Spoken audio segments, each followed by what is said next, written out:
Hey, you guys, we are now live. I'm sorry, Mr. and Mrs. Right. We didn't put y'all in the green room before we got started, so we live, okay?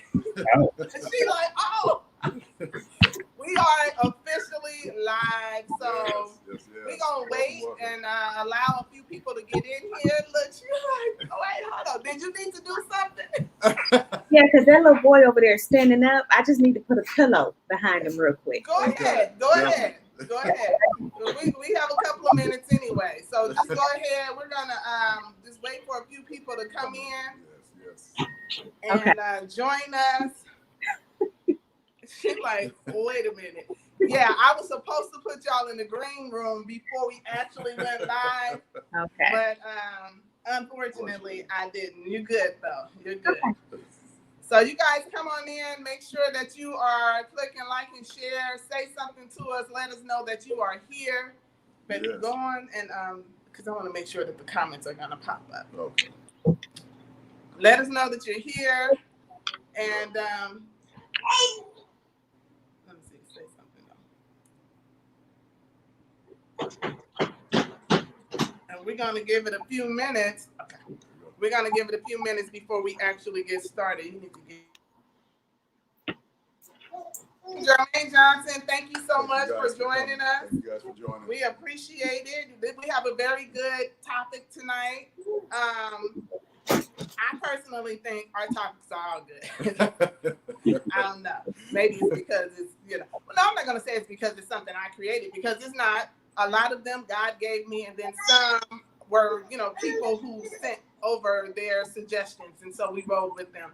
Because the thing is, we want to talk about what the people need to hear. There's no need in having discussions about something that's not going to do what our purpose is, which is to create a platform and create a movement where we're changing the view of how society defines marriage. So we have gathered with, other folks and asked some questions like, what would you want to hear? Or what are some things that you encountered in your marriage or while you were dating that you actually got through that you can laugh about now? Because here's the thing, for some of these topics, my goal is only to have our goal is only to have those couples on here who's able to talk about it and laugh about it today, but may have been something that was like hella hard to go through at the time. But it's just to give other couples hope that there's hope, there's a possibility, and you may not get through it the same way that couple got through it, but just knowing that there was someone else who's gone through the same thing that we are going through or have gone through, and they got through it, that is encouraging. And so that's what we do. Okay. So last week, or not last week, but a couple of weeks ago, we had the Nailers on here, and they talked about creating a design. No, that's a different one. The frequency of sex as the years moved on in their marriage, as they, went into year 5 and 6 and 7. Did the frequency of sex change? Did it slow down? And we know life happens. You have children, you get different jobs, businesses, all these things, and so it affects your sex life. It can affect your sex life. And so they were talking about their experience, and they've been married, I think, 20 years. And so they were saying, well, actually, our first couple of years, the first year or two being married, they had 2 children. So it definitely was like, okay, we got to get it in when we can, because we have 2 toddlers. It's not like you have one that's able to sit and play with the sibling. No, they had to, do what they had to do. So that was a very good one. Hey, Michelle. Hey. Thank you for joining us. Jermaine says, is this meeting every Friday? I'll have hubby join me next week. It's every other Friday. And it's funny that you asked that. So the next meeting, or I'm saying meeting because that's what you wrote, but the next couple's discussion is actually going to be a widow woman. She's going to come on and talk about just appreciating what you have while you have it. So we're going to talk about the vow, the line in the vow that says till death do us part. And it'll just be she and I, and, we're going to invite the women to just, chime in, listen up, because it's very important for us to hear the experience of a widow that is saying, and I mean, she'll tell her own story, but that is going to be talking about, everything is really not that serious. Like, everything doesn't have to be discussed and argued about, and all discussions don't have to be had. Some things you just got to be quiet on, you know. And so she's gonna give us her story and encourage us women, but men too that will be listening. Encourage the wives to just sometimes just, because you know we have that mouth. You know, it could be a little sharp. Look, I think I'm touching the nerve. She like, get out of my business. You all in my house. Well, listen, that's going to be a segue into because you know this is new, everything new in our marriage. So we're still learning. So absolutely. And speaking on that, so you guys, we have with us Mr. and Mrs. Marshall Dorlus. Am I pronouncing that right?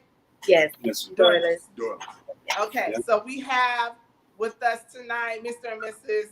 Marshall Dorlus. I'm so happy to have her on here. You too, bro, but this is my little sis. So, you know, just watching her, the process of her just being a young lady, still a young lady, but a single young lady, keeping herself and respecting herself. And I watched you. I saw how you carried yourself. You carried yourself in a manner that says, I'm preparing myself for my king when he gets here, right? So when your king got there, but you can tell that story, you were ready, you know, and not saying that you were perfect, but you were ready, and you were ready as in the mindset of preparing, the mindset of growing and learning more about what it really looks like and feels like to walk as a wife, because there's some requirements of us as single, as a wife. There's a requirement as a wife that you will never be required as a single person.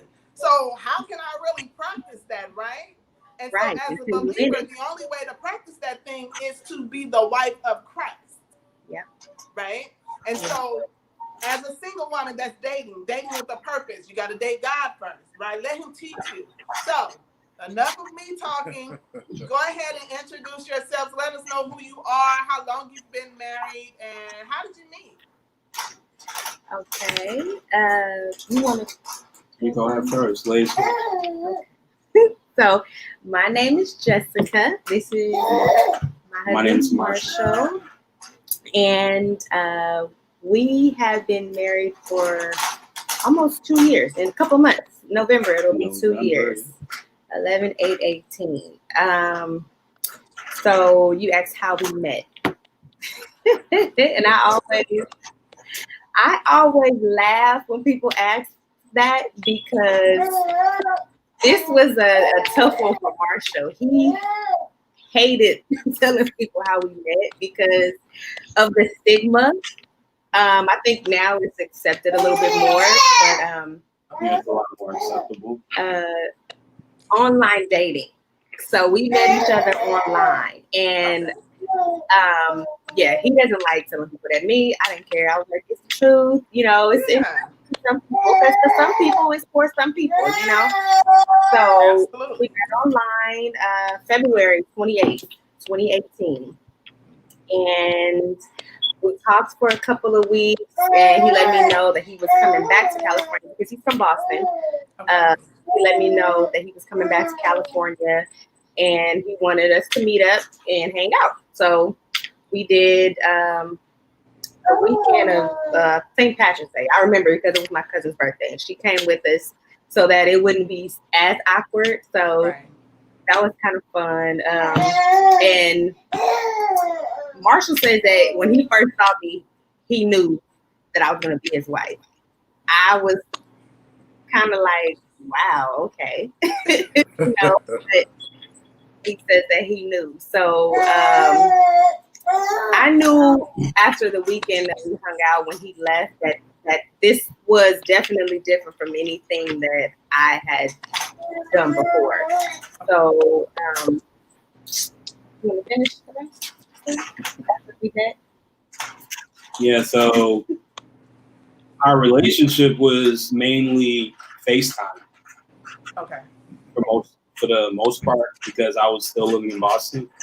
So we were FaceTiming each other, and we would make it. What we would do is we would commit to, each of us to come to, each other's city. So she would come to Boston, and I would come to LA.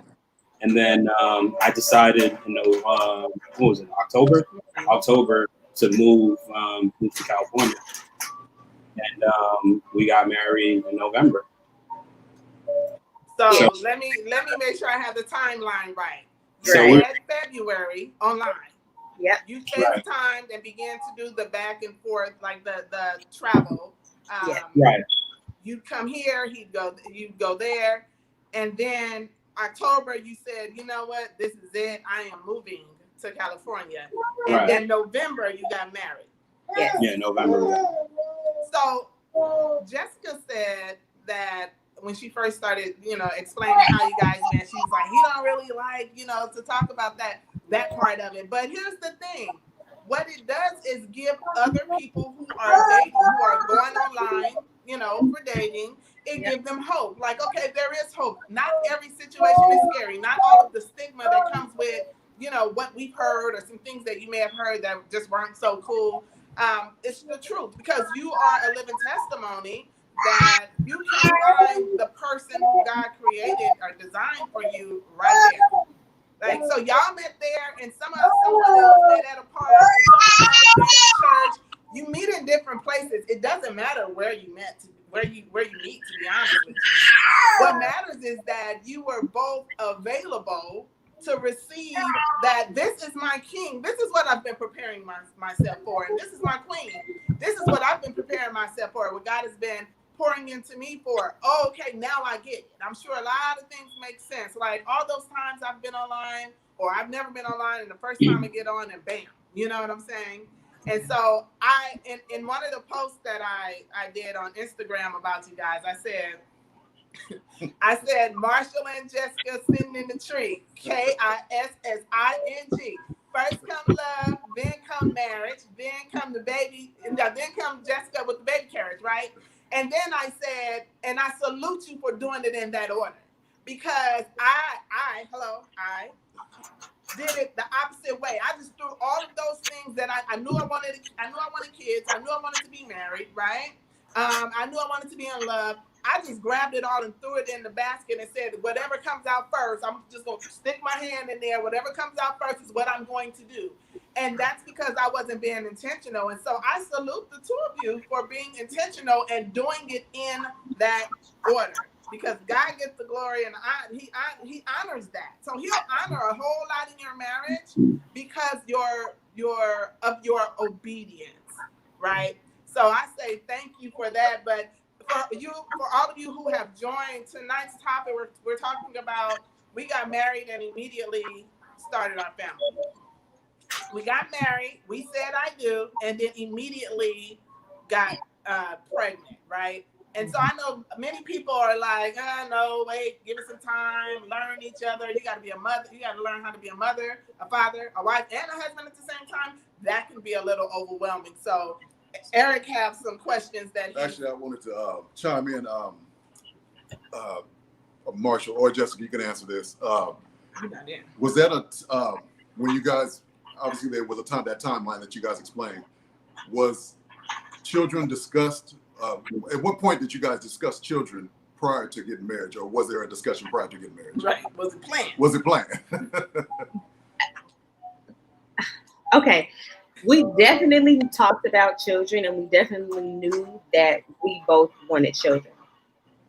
However, it was a topic that I had to discuss because I was actually told I wouldn't even be able to have children. So in getting to a relationship, I feel that that's something that I need to discuss up front, because some people are like, listen, this is what I have planned for my life. I want a child, and if you can't give it to me, I don't know if I want to continue, So, and unfortunately, I've had that happen before. And I say unfortunately, but I mean, everybody has their own choice and what they want to do with their life. So I have to respect that. But I always made it a point when I did learn that, because there was I really didn't even know about that until I was grown. And so what I'm talking about is I have a medical condition called Turner syndrome. And Turner syndrome, you're born with it, and one of the symptoms of it is infertility. However, mine was rare, and a lot of the symptoms that you're supposed to have, I did not have. The infertility and the early menopause started later for me.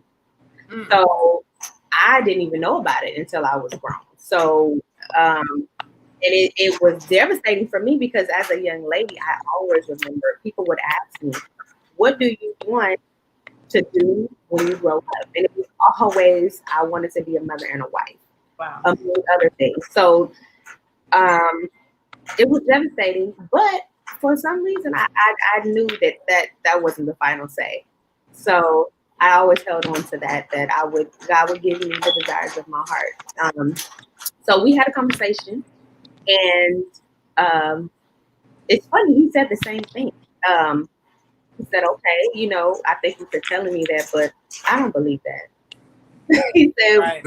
we're going to do that, So to answer your question, it was kind of planned because we made the decision to actually try stepping out on faith. But yeah.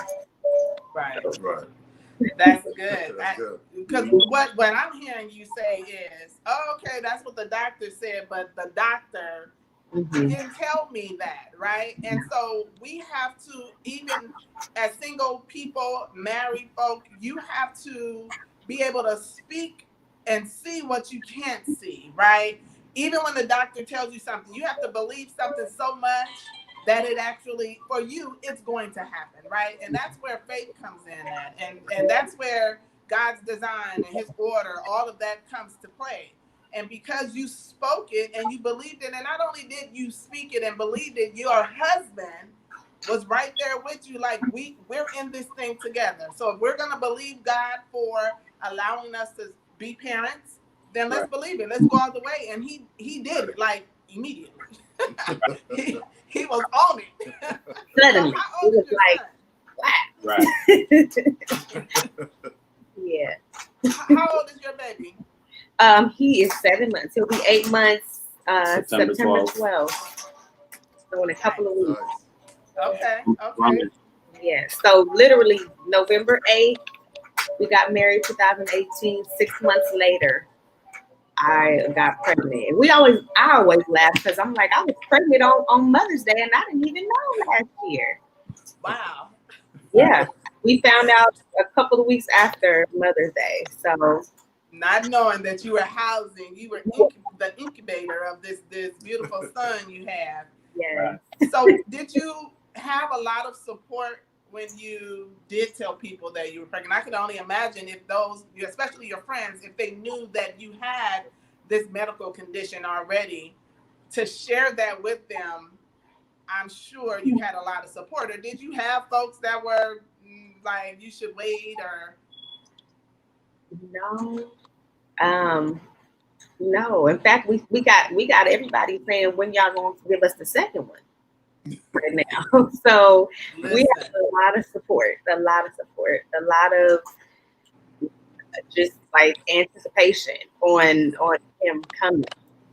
So I look at him sometimes and I'm still like, this really happened. Yeah. Wow. Like, God is amazing, And the other thing is, I don't know how you felt like when the doctors were telling us, it didn't just stop with me. Like, they were telling me, okay, this is a rare situation that you even got pregnant on your own without any help. So, there's a possibility that this baby might not even make it. So just all of that going on, and I look at him and my baby. Doctors are not God. They are not. They're not. They're not. He doesn't have anything, nothing that they said would have happened to my baby is going on with him.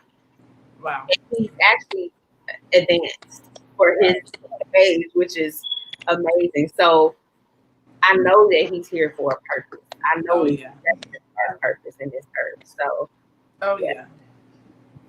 that's a blessing. That's a blessing in itself. I'm sure every time you look at him, there is a wow, I'm in awe, that I am a mother. because I, although I believe that I'm not really gonna believe what the doctors say, I have my own beliefs.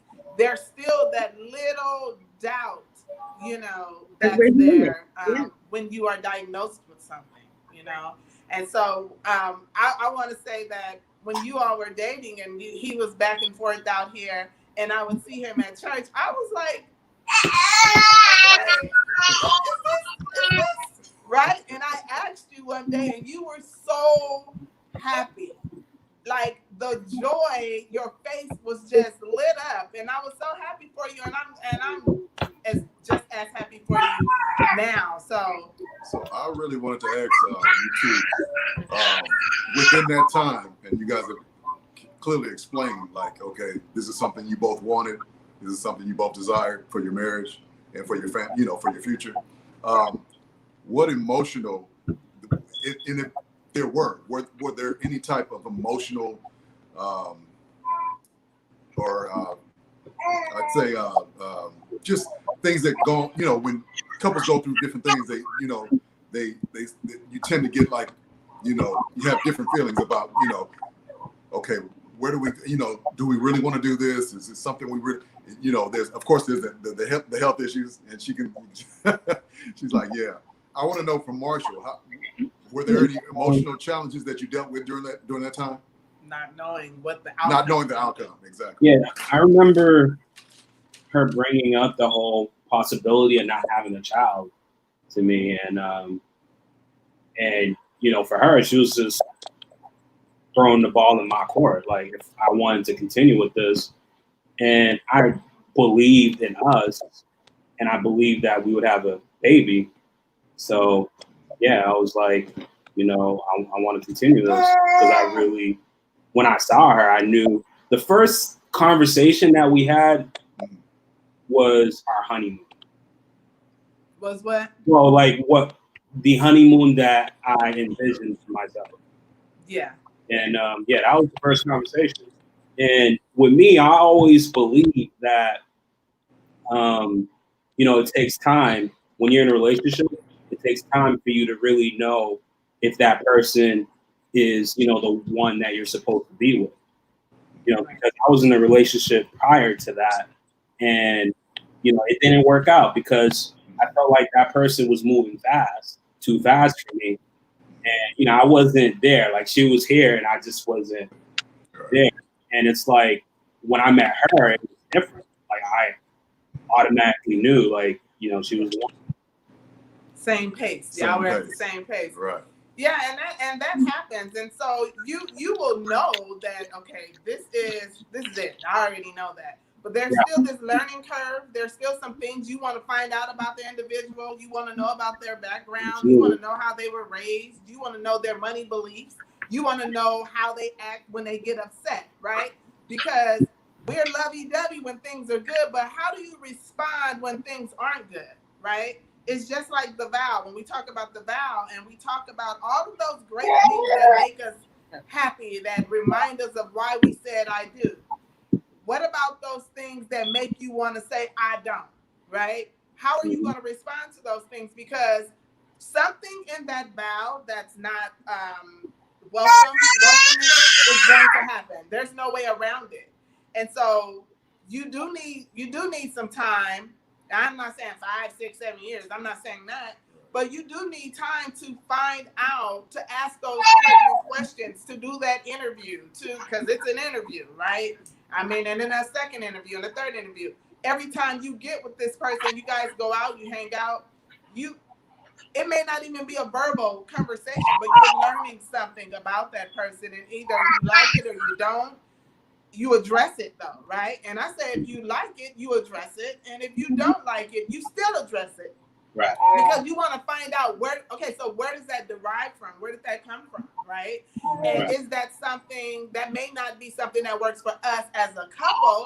It may work for you as a single person, but now we're trying to walk this thing together, and we're dating with a purpose. And so we have to make sure that our purposes are in alignment with what the goal is. Does that make sense? Absolutely. I want to talk about you said some things work for us as single people, but as married people, and we're talking about a learning curve. So again, we're still everything. Actually, I want to go back because you asked about emotional things that we had to deal with. Marshall and I, we didn't mention when we met, I was starting nursing school and also starting to have to take care of my grandmother with a new relationship. So there was a lot of emotional stuff that we had to encounter together. And I thank God that he was there to hold my hand during it, because I'm still learning. I'm still learning how to be not a wife, but Marshall's wife, because there's a difference, right? Yes, it is. So, vice versa. Right. Yeah. Absolutely. I remember being in school. It was a chemistry class, and chemistry almost took me out. I remember waking up, and I was working full time too. Oh my God. And we were dating. I don't know. Listen, I don't know how we did this. And I tell people all the time, and it was so like, it was just like, okay, it's happening. You know what I mean? It wasn't a strain on the relationship. Just imagine nursing school, taking care of my grandmother, full-time job, and long distance. So it was like all of this happening at the same time. I remember being in that chemistry class, and I said, he came to visit for a weekend, and I was on the computer trying to do this homework, and I just was crying my eyes out. I don't want to do this no more. Maybe it's not for me. I just can't. He was like, no. We're going to do this. Let me get on Google, and we're going to figure out how to get this homework done. And I just think that's amazing. It's the small things, but it was so amazing because he was able to. He never took chemistry in his life. You know what I mean? So just the fact that you wanted to do that, not to mention, he still helped me take care of my grandmother. You know what I mean? We're both. I'm 36. Marshall's 33. So we're still young. You know what I mean? So, you know, like you said, people will say, oh, you should take some time and get to know each other first, and y'all get to know each other. We didn't have that opportunity. You know what I mean? So, not to cut you off, but to me, I don't feel like time really. I don't think it really matters how much time you've been with someone for you to be able to make that determination whether that person is for you or not. So here's the thing. My parents have been together for 46 years, been married for 46 years. They're on the verge of getting divorced. And what my mom said was, there's certain things that she's finding out about my father that she didn't even know. Right. So it doesn't, I don't think time determines anything. It's really you being central to God, to Jesus, you being whole. It's all about process and elimination. So you knowing what you don't want, right, and you just going for it. And I think that with both of us, with the experiences that we have, we knew what we didn't want. So that's why we lined up. Right. That's why everything worked out. Right. And in essence, that's why it worked out, because you guys were on the same. You guys were in the same alignment. Right. It was going to work out regardless because of the experiences that you experienced to get apart. Right. Come together. It made sense. Right. Everything started to make sense. Everything that you had to go through, everything that you had to sacrifice for one another. She talked about the sacrifice and her having feelings going through chemistry class and you just stepping up. I mean, everything starts to just align. And he explained it as well. You guys were on the same level.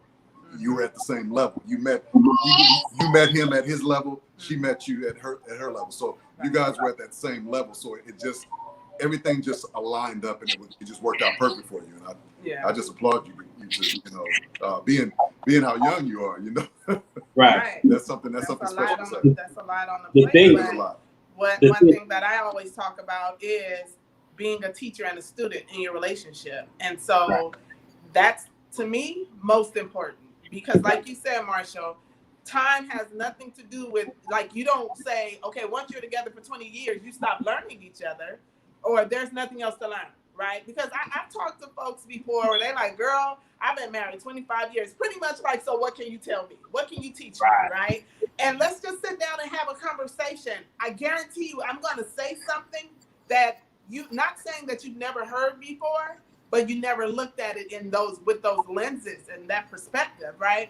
And so being a teacher and a student says, I need to teach you who I am and who I am becoming daily. I need to wake up every morning and say, I am a student because I want to learn, continue to learn who you're morphing into, who you're becoming.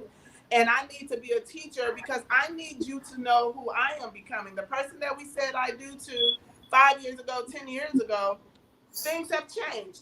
Our experiences have changed. We don't experience everything together. So I may read something and I may have read it 10 years ago. It's the same with the Bible. I done read things in the Bible before and I'm like, oh, okay, right? And then I read it now and it has so much more, or a different meaning, not more meaning, but a different meaning because of where I've been, because of my walk, because of my experience, the people that I've come in contact with. I look at it totally different now. So I'm constantly reading the word. It don't change. God don't change. He's the same today, yesterday, today, and forevermore, right? But it's me and my little fickle mind that change, because sometimes I'm more emotional than I am logical. Sometimes I'm more logical than I am emotional, whatever. And so when I look at the same thing multiple times, I may get a different meaning, a different answer about it. And so I couldn't agree with you more, Marshall, that time has nothing to do with when you stop learning someone. You should always be learning and willing to learn your spouse. I'm going to read a comment that Vicky said. Vicky said, we lost them. But Vicky said, there's always something new to learn about someone, even though you've known them for a period of time. Absolutely. And that's exactly what we were saying. I think we lost them for a minute, but I'm hoping they're going to come back in. But I just, again, for all of you that are in and you're watching, we are talking to Mr. and Mrs. Marshall Dorlus. And we are talking about, their topic is, we got married, or we said I do, and then we immediately got pregnant, right? And like I said earlier, some folks are just not okay with that. They think you should give it some time before you jump into parenting, especially them being a young couple. They're learning how to be a wife, learning how to be a husband, learning how to serve each other, because that's what marriage is about. Marriage is about serving the other person and not you. Like, if you aren't, I say it all the time, if you aren't willing to serve, you're not ready for marriage. Right. You got to have a servant's heart, right? Because you got to be willing to adjust. You have to be willing to align. You have to be willing to let go of what mama taught you, what daddy taught you. And, I know my parents are married for some years, just like you, Marshall. And so does that mean that the things that I learned from them is going to land me in, every time I get with somebody, or hopefully this is it, I'm breaking up as a result of my parents? No. So I have to let go of those things, because some of those things will not work with Eric and I. A lot of those things. My mom is on. Sorry, Mom. A lot of those things are just not going to work. It's 2020. You know what I'm saying? So there's some things that we're going to look at a little different. Yeah. Okay. So I wanted to ask you guys, were there any early issues or signs or trials or tribulations that occurred in your marriage early on with having a child? With the child, or just period? Oh, well, yeah, getting pregnant early on, yeah. Ask your question again. Okay. My question is, were there any early trials or tribulations or issues that you had to deal with that you weren't particularly ready for early on with getting pregnant early? With getting pregnant? No, I don't. No, because so one of our first conversations too is the honeymoon, but we also talked about, it was kind of like, okay, listen, how do you feel about sex before marriage? Right? And it was like, no, that's not what I want in my life. And it was like, okay, you too? Okay, cool, good, we're good, right?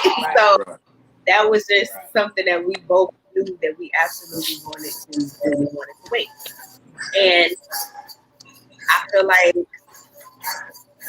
to answer your question, did we have any child? No, because when we decided, okay, let's go ahead and try, I feel like it happened. Because that was around March, April-ish, and then I found out I was pregnant in May. Yeah. So. And I want to say, see, it's stuff like that, and I could be wrong, I could be right, but I'm gonna go ahead and roll with the right. It's things like that. It's when you're obedient to things that are so hard to do for the flesh to get in alignment with, that God honors. That he say, you know what, daughter, because, you know what, son, because you did, because you said, because you sacrificed something that, flesh wants, because you sacrificed, I am going to bless you in an area that you were told would not happen, right? And so I'm saying that because let that be encouragement for you to continue to do the word in your marriage. Let that encourage you to remove your selfish desires and wants or whatever, and take on what the word says, what God has told you to do, right? Even when you don't get it and you don't understand it and you just flat out don't want to do it, right? I get it, I understand it, I just don't want to do it. Like, I want to do something else. Yes. I want to talk about that because, like I said, we're learning, right? I'm learning, because you also mentioned serving, right? And I like to believe I had the serving down, right? I was ready to serve. But a lot of times we don't talk about if we will allow people to serve us too. And I believe that is something that I'm still learning in our marriage, right? Because before I met Marshall, it was about 8 years I was single before I was in a relationship. So just imagine being single, doing my own thing, taking care of my own responsibilities, also being a assistant supervisor too, managing other people. Right. It's hard to kind of sit back and say, okay, I'm gonna let you. You know what I mean? Right. So that's one of the trials that I would say that I'm still, I don't know about him, but I'm still learning. Because like you said earlier too, as a wife, sometimes we gotta, right? And it's like, I told him lately, just during this pandemic, I has been whooping me when it comes to that. I'm just gonna be honest and transparent, because it's like, I look at Marshall like, yes, he's my husband, yes, he's my friend, but I also, it's the mama in me, it's the nurturer in me. That's my baby. This is how you do it. I'm doing like this, right? So, but God has been telling me lately, hush, girl, hush. Right. No, he was like, you're right. You're even right in what you're saying, but let's deal with Marshall. Hush, be quiet. Yeah. Sit down. Listen, I've just been like, ooh. Okay. Look, you said, God says you're right. Yeah, and sometimes we are right? Like, okay, you're all the way right. But what makes it wrong is that you disobeyed God.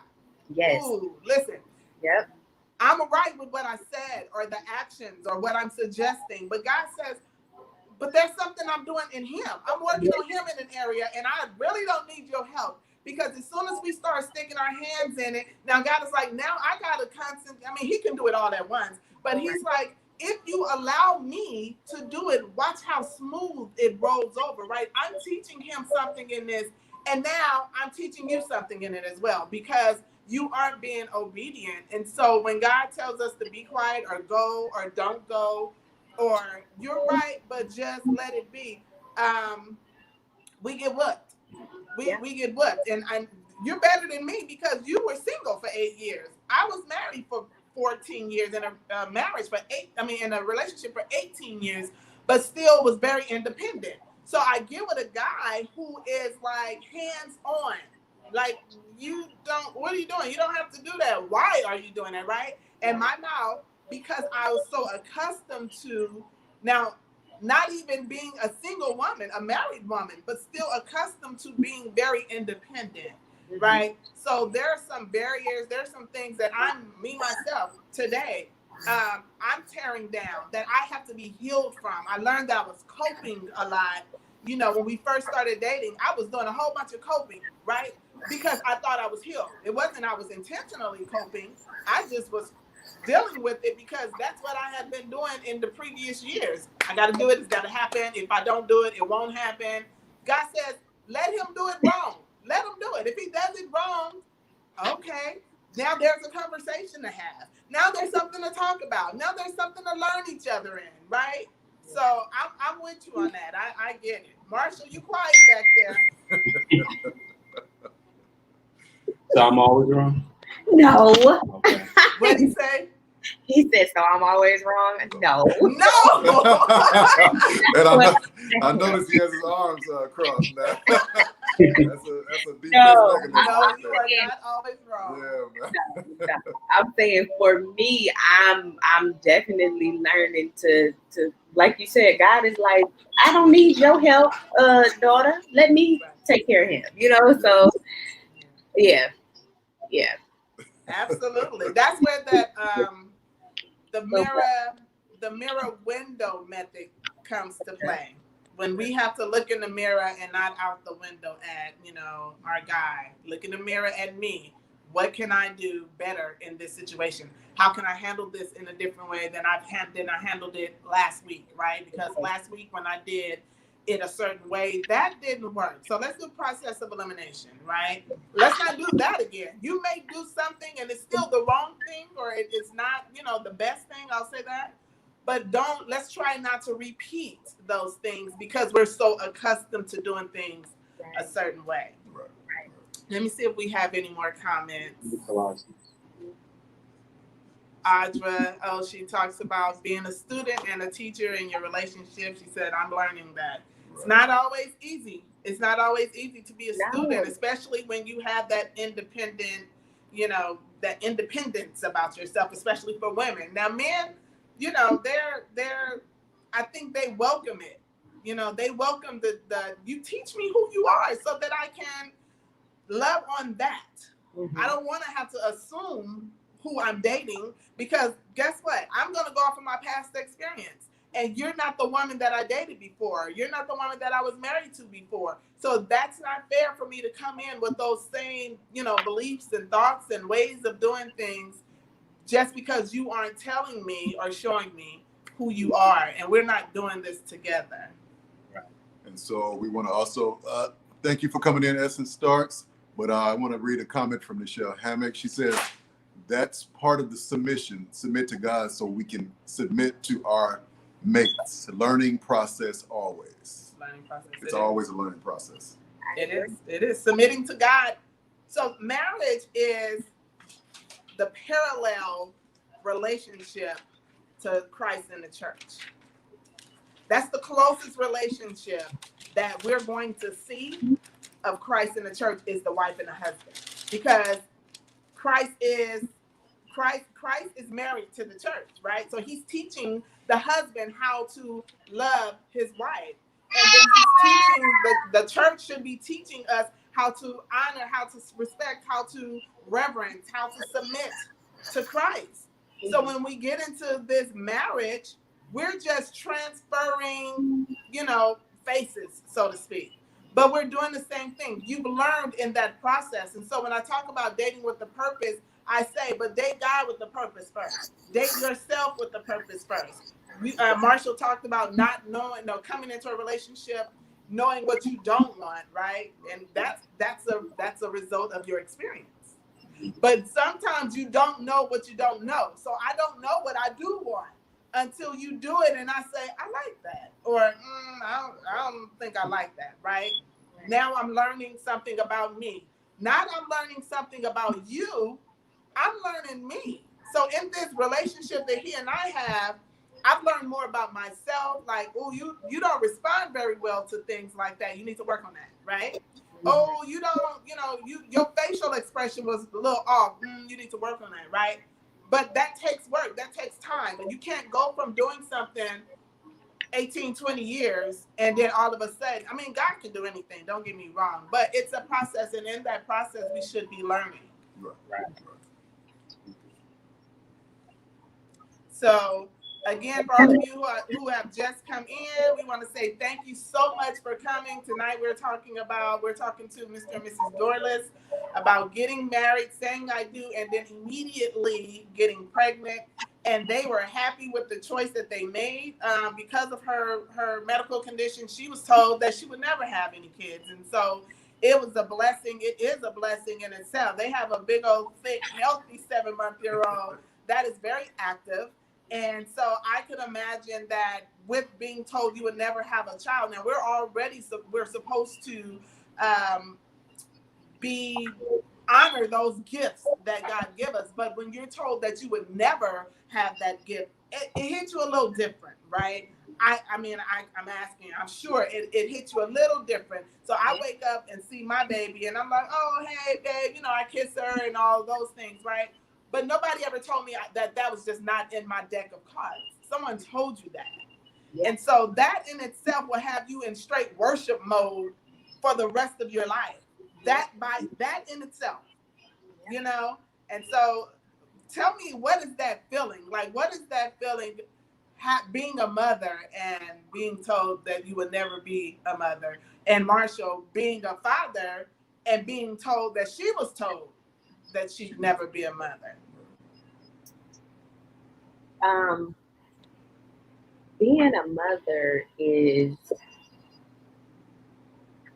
I feel like it's exactly what they said, right? It's a thankless job, right? Let's just be, it is, right? But it's something that you would do over and over and over again. Like for me, just looking at me, I get up every day and I do mother, right? And just last night I sat down and I said, wow, I really do all of this every day. Thank you, God, for the strength to do that, because like you said, I was told that it wouldn't even happen for me. So it's like, I'm just in awe, but also in appreciation. It's something that I'm glad to do over and over and over again. Very good. I want to ask, and this would probably be I probably already have the answer to this, but I would just want to ask just to get your answer. But wait, give me the computer is about to die. I gotta grab the charger real quick. So okay. Is it your question for Marshall or for me? It's for the both of you. Oh. Okay, hold on one second. Guys, thanks again for joining us. Thank you for being here on Let's Be Clear. Yes. We're just excited that we have had these couples who have been willing and available to talk to us and to talk to you about the things that they have encountered in their marriage, because we know people tell us, what happens in your home, let it stay in your home. Don't tell your business to everybody. You have to be very mindful with that. And while I do speak that to couples, especially couples that aren't married yet, that are about to get married, that is one of the things that I talk about in my book. I talk about having that third party that is going to give you godly counsel, not just counsel, because you can give me counsel from your experience, right? You may be talking to one of your girlfriends that's bitter, or one of your homeboys that's bitter, and they're going to give you that experience. They're not gonna tell you what thus says the Lord, or what's morally correct, or what's going to keep your integrity in check, right? They're gonna tell you, if I were you, I would do this. And that's why when I go into mentor mode or I go into counsel mode, I ask God to come on and join me. Please join me in this, because my experience can sometimes overshadow or take over the conversation, because, oh, I know how that feels, girl. Yeah, I don't want to be her. I want to give my experience. Yes, sometimes God says you don't need to. But when God says, go ahead, I give my experience, but I anchor it with the word. And once I anchor it with the word, then what I went through is like nothing, because God is everything. He's so much bigger than that little situation that I went through, you know. So what was your question to them, baby? So I wanted to ask, with it being such a thought, having a child, having children, and it being such a blessing to have children, and then the task that you guys obviously wanted to take on, were there any apprehensions? And this is directly toward the topic of the show. Were you apprehensive at any time with you know? I know what you went through. I know your health situations, but even with that, you know, when you're talking about marriage and going into a new marriage, there's always a sense. There's always that little sense of selfishness, you know, in a sense that you just want it. You just want it to be just you two, just us, you know, just us. So I'm asking the both of you. At any point, did you have that apprehension about having a child that early in your marriage? I can answer that question. I would say there was a bit. I was. So here's the thing. She was in nursing school, and I wanted to go to law school. So for me, I thought it was a bad idea for us to have a baby, you know, while, you know, we both have these aspirations. So yeah, I would say with me, I was a little reluctant on the idea of having a baby, but you know, we discussed it, and yeah, it was, you know, it made sense. It made a lot of sense for me. Right. I think I was apprehensive in the sense of, because like I said, we take care of my grandmother too. So we both were a bit apprehensive about that. It's like, okay, how are we going to do this? But I was more so wanting to start because, I mean, I'm a woman, I'm human, and I'm 36. Time ain't gonna wait too long, you know. That was the other side of it. So yes, because I would have liked to have finished school and done all of that too. But yeah, I think so. In hindsight, though, you know, as we near an end, but in hindsight, with those apprehensions initially, and knowing, but also considering and weighing in the factors of, but if we don't, we may not get the opportunity again. In hindsight, where is your heart with the choice that you made? Oh, I'm extremely happy with the choice that we made. It's a blessing. It's motivating. Funny thing is, like I said, I wanted to go to law school, but I actually decided to change path in my life. And now what I'm doing is I'm working on my clothing line. Okay. Congratulations to that. Congratulations. Thank you. Appreciate it. And I think he's motivated me a lot, you know, because every day that's what I do is work on my clothing line, marketing it because of him. Like, I see him every day and I want a better future for him. So having him here, like, he's the greatest gift that I could ask for, other than her. But yeah. Very good. Yeah. I get it. Just being able, like, you look at your why. That is my why. Every morning, right? And so every day. And many times we need to see something that keep that fire lit. Right. And if that something is your child that you're going to see every day, and understanding that you are trying to live a legacy, you are trying to build a legacy for him, so that he is able not only to live comfortably, not only that, but bigger than that, because you're being an example right now. So he needs to see that dad, you know, he worked hard to make sure that the family was good. He built from ground up. This is his business, right? And so I can do that as well, because many times we are 40 and 50 years old and we say, aha, oh, I could do that. I could have done that 25 years ago. But we never were given that example. And so you're starting right now as a baby. He see you, he see mom working. He see how mom takes care of home, how she takes care of dad, right? So he have that as an example when he become someone's husband, right? Because here's the thing, you are preparing somebody's husband for them. His wife is already, God already know who his wife is. So you have been charged to prepare him, to pour into him, to put in him what a man would be, what a husband looks like, what a father looks like, morals, integrity, all of those things. So when you have the job of being a husband and the leader, the head, you make these decisions, you still have that other side, that other job as a father as well. And that's a lot. That can be a lot. And I don't see how anyone could do these jobs with these big hats without God. Can I point something out? Absolutely. There are times, when we argue, because that happens. Of course. No, you don't say. Right. It's heated fellowship. Heated fellowship. Right. I like that. Right. She likes it. And I make mistakes, and sometimes when I do make a mistake and I know I'm wrong, I ask myself, or I hear a voice in my head saying, are you being the husband? Are you being the man that you want your son to be to another woman? Right. That's good. Right. That's really good. Really good. So I think about that every day, and that's why it's like, even if we're not meeting eye to eye at times, I always make it an effort to apologize if I know I'm wrong. Right.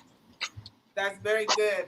And what I want to add to that before we end, I know our topic was about saying I do and then immediately having a baby or getting pregnant.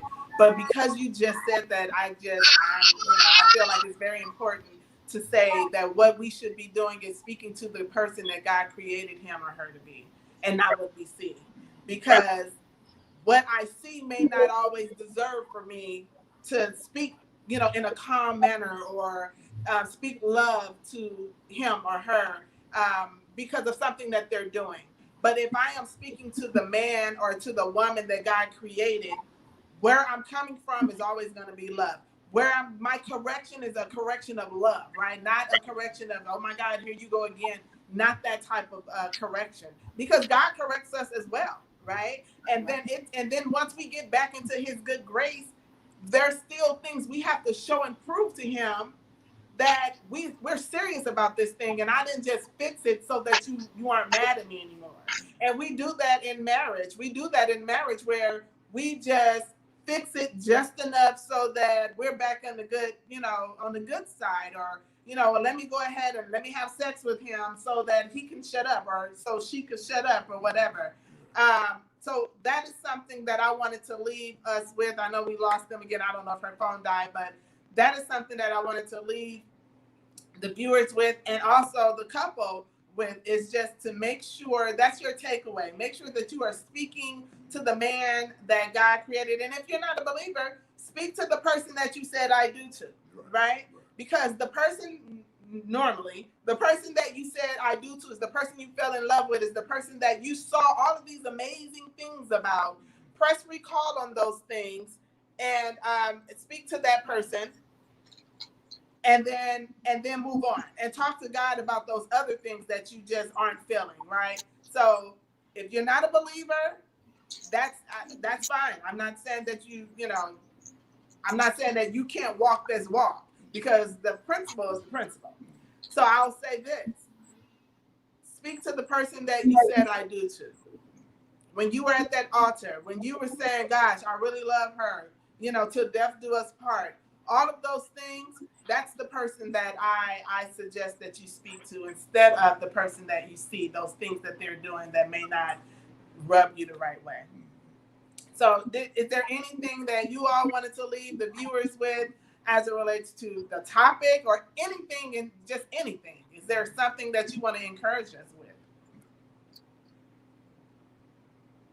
I would say this. One thing that I have learned in my marriage is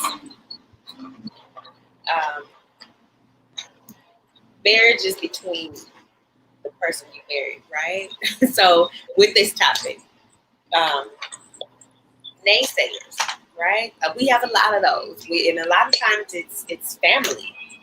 A lot of times it's close friends. Because let's just be honest, we can't really be affected by people that we don't honor their opinion, right?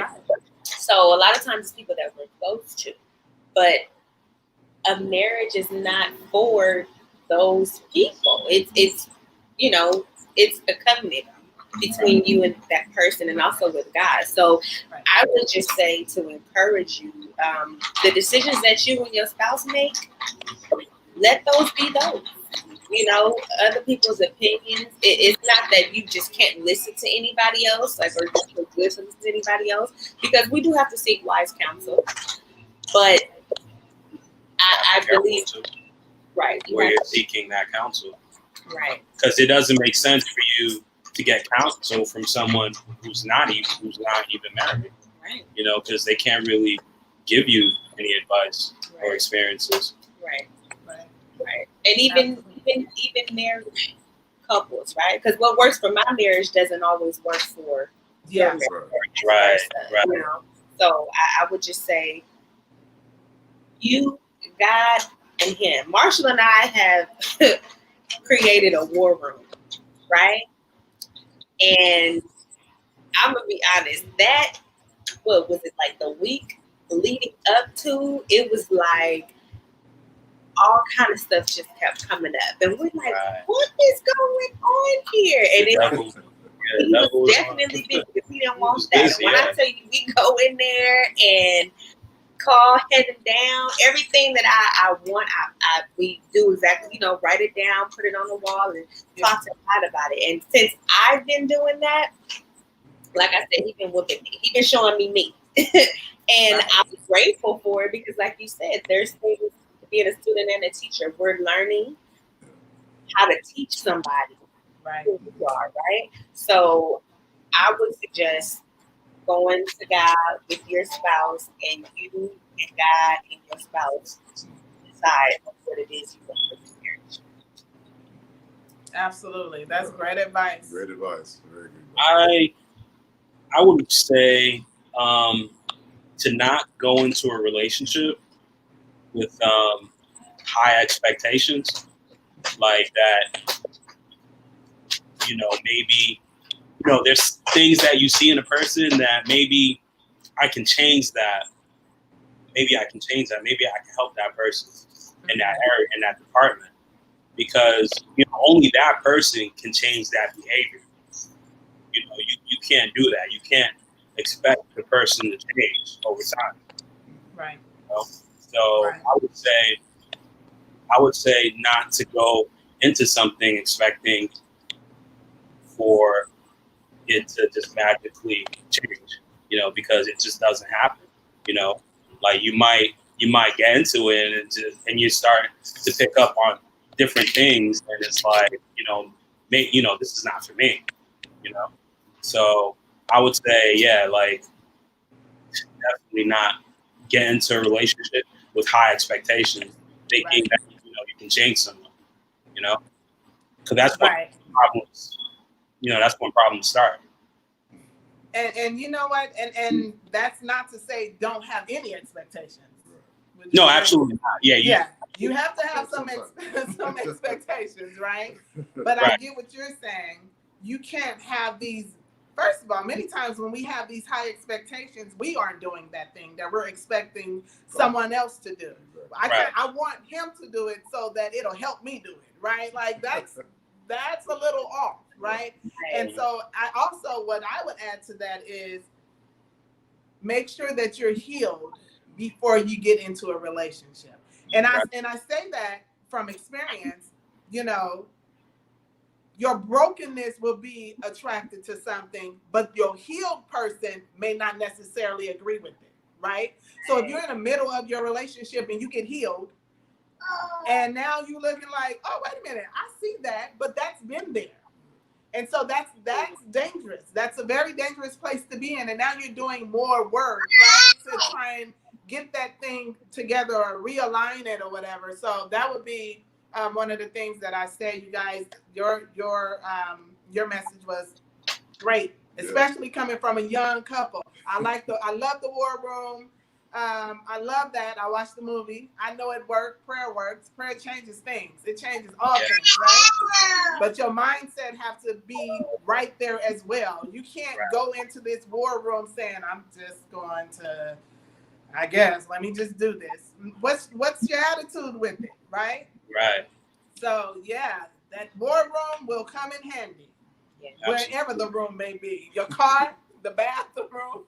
You may not have an extra room to actually create a war room, but you got to go in marriage. You have to be willing to go to war to make that thing work. So, go ahead. One more thing. Don't go into a relationship broken, because when you're healed, sometimes what happens is you're healed and then you realize that person you're with is not the right person. That is not the person that you should be with. Sometimes that happens. So, it's always okay. Sorry. What happened? No, I told him that's what you were saying. You were saying that your healed self was like, wait a minute. When did that happen? But it's always been there. It's always been there. You were broken at the time. You didn't. So you definitely, that's dangerous. You have to be careful with that. So, but I thank you guys for coming on tonight and sharing your tidbits and your story and being transparent. That's what we are all about. Your transparency is someone's road to recovery. And so I thank you for being open, honest, and we will definitely have you back again on a different topic, but we definitely would love to have you back again. We're going to do a game night for all of the couples that are going to come after you, and we would love to have you all join us for that night. I'll send you more information about that in the coming weeks. It'll probably be not until November.